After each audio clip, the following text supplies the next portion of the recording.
Israeli PM Benjamin Netanyahu की मुश्किलें अब बढ़ने वाली हैं क्योंकि नेतन्याहू हुकूमत के खिलाफ आवाम के साथ साथ सियासी सतह पर भी लोग मजम्मत करना शुरू कर चुके हैं।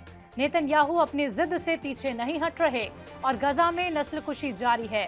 ऐसे में इजराइल की एक सियासी पार्टी नेतन्याहू की हुकूमत के खिलाफ उतर आई है। इजराइल की सियासी पार्टी अरब ब्लॉक ने कहा है कि वो पीएम नेतन्याहू की हुकूमत के खिलाफ अदम एतमाद का वोट पेश करने वाला है।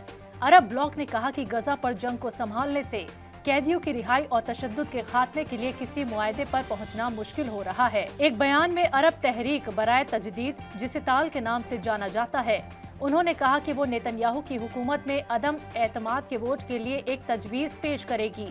तहरीक के बयान के मुताबिक तजवीज में गजा जंग को खत्म करने, कैदियों की अदला बदली के समझौते पर पहुंचने और अमन कायम करने के लिए एक सियासी रास्ता शुरू करने पर जोर दिया जाएगा। तहरीक की तरफ से जारी तजवीज में कहा गया है कि नेतन्याहू की हुकूमत कैदियों के तबादले के अमल के एक हिस्से के तौर पर यरगमालियों और जेर हिरासत अफराद की वापसी के लिए किसी भी मुआहदे तक पहुंचने से रोकती है, क्योंकि जंग जारी रहने से नेतन्याहू की हुकूमत के बने रहने में और इजाफा होगा। एक मुनसिफाना अमन मुआहदे की तरफ ले जाने वाले नए सियासी रास्ते के आगाज के लिए जंग को खत्म करने के अलावा कोई रास्ता नहीं है।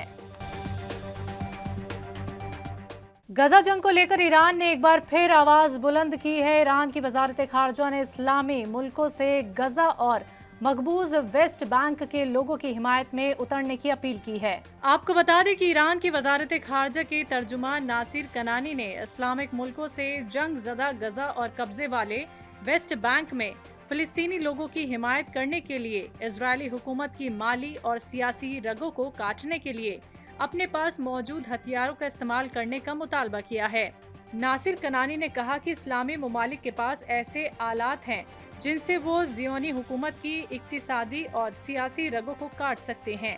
इन इस्लामी ममालिक को उन बैनुल अक़वामी तंजीमों की कार्रवाई का इंतजार नहीं करना चाहिए जो मगरिबी रियासतों के ज़ेर असर हैं।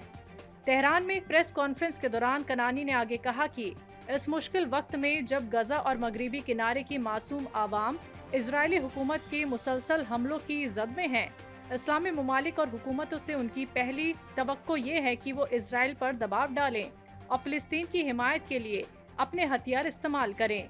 उन्होंने आगे ये भी कहा कि जहां इजराइल को अमेरिका और यूरोप की तरफ से हर तरह की हिमायत हासिल है, इस्लामी मुल्कों को भी इजराइल पर दबाव डालने के लिए आलात का इस्तेमाल करना चाहिए। पाकिस्तान के साबिक वजीर आजम और पीटीआई चीफ इमरान खान को स्टेट सीक्रेट लीक मामले में कोर्ट ने 10 साल की जेल की सजा सुनाई है।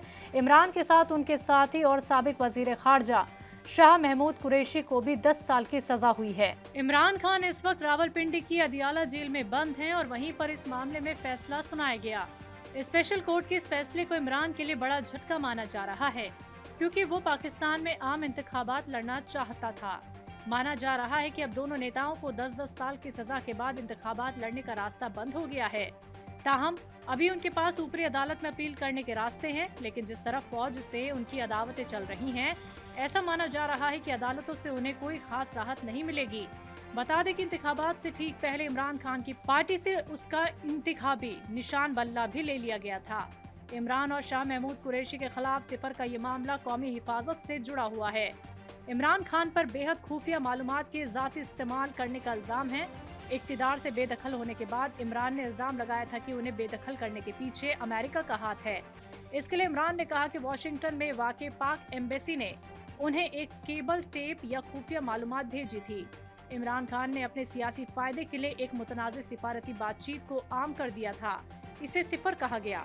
बताते चले कि पाकिस्तान में 8 फरवरी को आम इंतखाबात होने हैं। अमेरिकी फौज ने इतवार के रोज ऐलान किया कि उर्दन शाम की सरहद के पास एक दूर दराज लॉजिस्टिक्स चौकी टावर 22 को निशाना बनाकर ड्रोन हमला किया गया, जिसमें 3 अमेरिकी फौजी मारे गए और कम से कम 34 जख्मी हो गए। इराक में इस्लामी मज़ामत खित्ते में ईरान की हिमायत याफ्ता आर्म्ड ग्रुपों के एक अम्ब्रेला ग्रुप ने इस हमले की जिम्मेदारी लेते हुए कहा कि ये हमला गजा पर इजराइल की जंग में अमेरिकी हिमायत के जवाब में था, जिसमें 26,000 से जायद लोग मारे गए।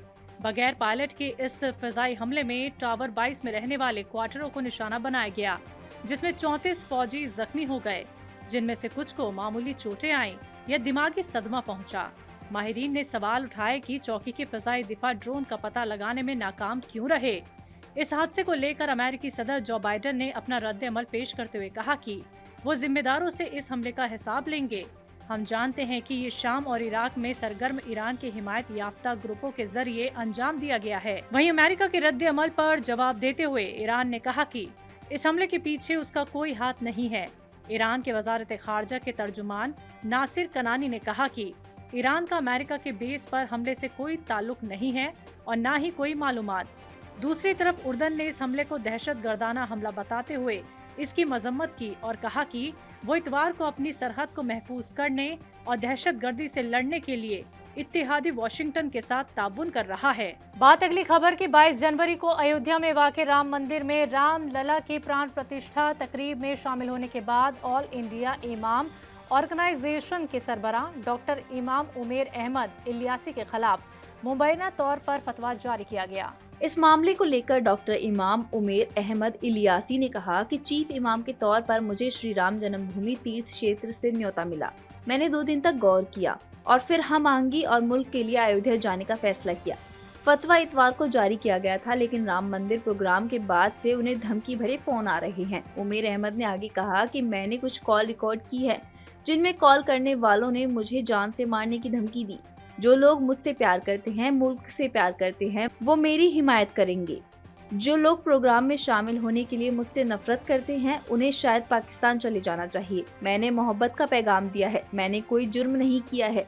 आपको बता दें कि 22 जनवरी को डॉक्टर इमाम उमेर अहमद इलियासी ने अयोध्या में प्राण प्रतिष्ठा प्रोग्राम में हिस्सा लिया था और कहा था कि उनका काम मोहब्बत और हम आहंगी का पैगाम फैलाना है, जिसके बाद से इमाम के खिलाफ फतवा जारी किया गया है। इमाम के खिलाफ जारी फतवे में उन्हें काफिर बताया गया है। ये फतवा मुबैना तौर पर मुफ्ती साबिर हुसैनी की तरफ से जारी किया गया था, जो मुफ्ती क्लासेस नाम से एक तंजीम चलाते हैं।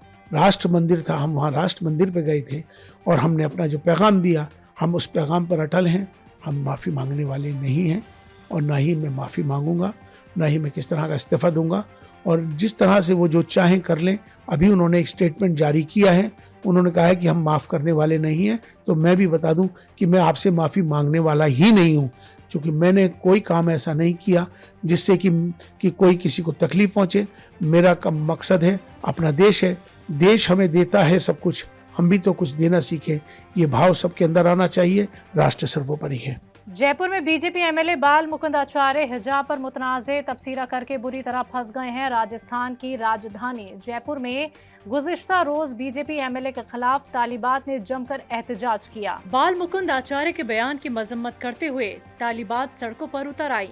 तालिबात ने सुभाष चौक थाने का घेराव करते हुए हवा महल असेंबली से एमएलए बाल मुकुंद आचार्य के खिलाफ जबरदस्त नारेबाजी की।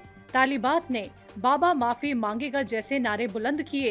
एहतजाज करने वाली तालिबात का इल्जाम है कि स्कूल के एनुअल फंक्शन में मकामी एमएलए बाल मुकुंद आचार्य को बुलाया गया था, जहां उन्होंने हिजाब को लेकर मुतनाज़े तबसीरा किया था।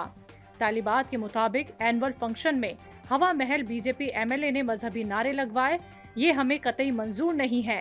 तालिबात ने आगे अपनी बात को रखते हुए कहा कि तालीम के मंदिर में हिंदू मुस्लिम के नाम पर सियासत बर्दाश्त नहीं की जाएगी। इस दौरान तालिबात के साथ साथ उनके अहले खाना और दीगर ने बड़ी तादाद में सड़कों पर उतरे और बाल मुकुंद आचार्य पर कार्रवाई की मांग की। तालिबात ने कहा कि वो इसी को लेकर हवा महल एमएलए बाल मुकुंद आचार्य के खिलाफ कार्रवाई की मांग कर रहे हैं। तालिबात के एहतजाज को देखते हुए पुलिस अलर्ट हो गई है। मुबैना जमीन घोटाले में घिरे झारखंड के सीएम हेमंत सोरेन की मुश्किलें लगातार बढ़ती जा रही हैं। पीर को दिल्ली से रांची तक हेमंत सोरेन के ठिकानों पर ईडी की टीम पहुंची, लेकिन हेमंत सोरेन नहीं मिले। ईडी ने दिल्ली वाले बंगले से 36 लाख रुपए नकद बरामद किए, साथ ही 2 लग्जरी कार, जरूरी दस्तावेज भी जब्त किए। आपको बता दें कि बीजेपी का दावा था कि हेमंत सोरेन भगोड़े हो चुके हैं। वहीं झारखंड की सत्ताधारी पार्टी जेएमएम का कहना है कि उनके नेता को बदनाम करने की साजिश रची जा रही है।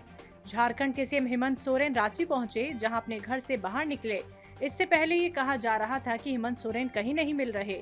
सोरेन ने आज सत्तारूढ़ इत्तेहाद के एमएलएस की बैठक की सदारत की। बताते चले कि ईडी ने मुबैना जमीन धोखाधड़ी केस से जुड़े मनी लॉन्ड्रिंग मामले में हेमंत से पूछताछ करना चाहती है। ईडी अब तक 10 समन जारी कर चुकी है। चर्चा है कि ईडी हेमंत की गिरफ्तारी कर सकती है। इसी से बचने के लिए वो कानूनी रास्ते तलाश रहे हैं और अचानक से गायब हो गए थे। वहीं बीजेपी ने इस मामले में सोरेन हुकूमत को घेरना शुरू कर दिया है। यहां तक कि हेमंत सोरेन के गुमशुदा के पोस्टर शेयर किए थे और इनाम तक की घोषणा कर दी थी। दिल्ली के लोगों को अरविंद केजरीवाल की हुकूमत के जरिए 200 यूनिट फ्री बिजली दी जा रही है। अब एक बार फिर केजरीवाल हुकूमत ने दिल्ली वालों को बड़ा तोहफा दिया है। अरविंद की हुकूमत का प्लान है कि लोगों को फ्री बिजली मुहैया कराई जाए। दिल्ली के लोगों के लिए राहत वाली खबर खुद दिल्ली के सीएम अरविंद केजरीवाल ने प्रेस कॉन्फ्रेंस करके दी। दरअसल सीएम अरविंद केजरीवाल ने दिल्ली की सोलर पॉलिसी 2024 को लेकर जानकारी दी है। सीएम केजरीवाल ने एक प्रेस कॉन्फ्रेंस के दौरान पूरा प्लान बताया है। उन्होंने कहा कि दिल्ली हुकूमत ने मुल्क की सबसे बेहतरीन सौर ऊर्जा पॉलिसी 2024 तैयार की है। ये ऐसी नीति है जिससे दिल्ली सरकार बिजली के मामले में खुद पर इन्हिसार करेगी और इससे लोगों को माली फायदा भी होगा। और क्या कुछ कहा सीएम ने, आइए आपको सुनवाते हैं। इस सोलर पॉलिसी के तहत जो लोग अपने घर के ऊपर सोलर पैनल लगाएंगे उनका बिजली का बिल जीरो हो जाएगा। 201 से 400 वालों का भी जीरो हो जाएगा और 400 के ऊपर वालों का भी बिजली का बिल जीरो हो जाएगा। तो जितने लोग इस पॉलिसी को लागू होने के बाद दिल्ली के सारे रेजिडेंशियल लोगों का बिजली का बिल जीरो हो सकता है।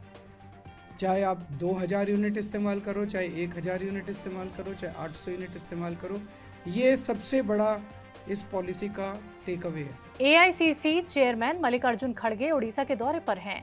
कांग्रेस सदर मल्लिकार्जुन खड़गे ने पीएम मोदी पर एक बार फिर निशाना साधा। खड़गे ने पीर को भुवनेश्वर में ओडिशा बचाओ रैली से खिताब किया और इस दौरान खड़गे ने कहा कि बीजेपी का काम सिर्फ लोगों को लड़ाकर इक्तिदार में बने रहना है। इस दौरान उन्होंने ये भी कहा कि इस बार आपके पास वोट डालने का आखिरी मौका है। 2024 के बाद मुल्क में कोई इंतखाबात नहीं होगा। और क्या कुछ कहा खड़गे ने, सुनवाते हैं। आपको और एक बात कहता हूं, ये आखिरी चुनाव है। मोदी अगर फिर से आए तो नई चुनाव होंगे, नहीं करने देगा और डिक्टेटरशिप आएगी। तुम मानो या न मानो, अभी भी देख रहे आप, परसों ही हमारे पास के एक नेता को उधर लेके गए, इंडिया का गठबंधन का कौन है? केरल में बीजेपी के एक नेता के कत्ल के मामले में कोर्ट ने करीब 4 साल के बाद अपना फैसला सुनाया है। अदालत ने इस मामले में मुजरिम पाए गए सभी मुलजिमों को मौत की सजा सुनाई है। इस वारदात में शामिल सभी मुलजिम पाबंदी लगी हुई तंजीम पीएफआई से जुड़े हुए हैं। बीजेपी के ओबीसी विंग के एक नेता के कत्ल के मामले में केरल की एक अदालत ने 15 मुलजिमों को मौत की सजा सुनाई है। अदालत ने शनिचर को इन 15 लोगों को मुलजिम करार दिया था। जानकारी के मुताबिक कत्ल की वारदात में 8 मुजरिम शामिल थे, जबकि बाकी के मुजरिमों को क्रिमिनल एक्टिविटीज में शामिल होने का मुलजिम करार दिया गया था, जिसके बाद मावेलिक्कर की जिला अदालत ने सभी मुजरिमों को मौत की सजा सुनाई है।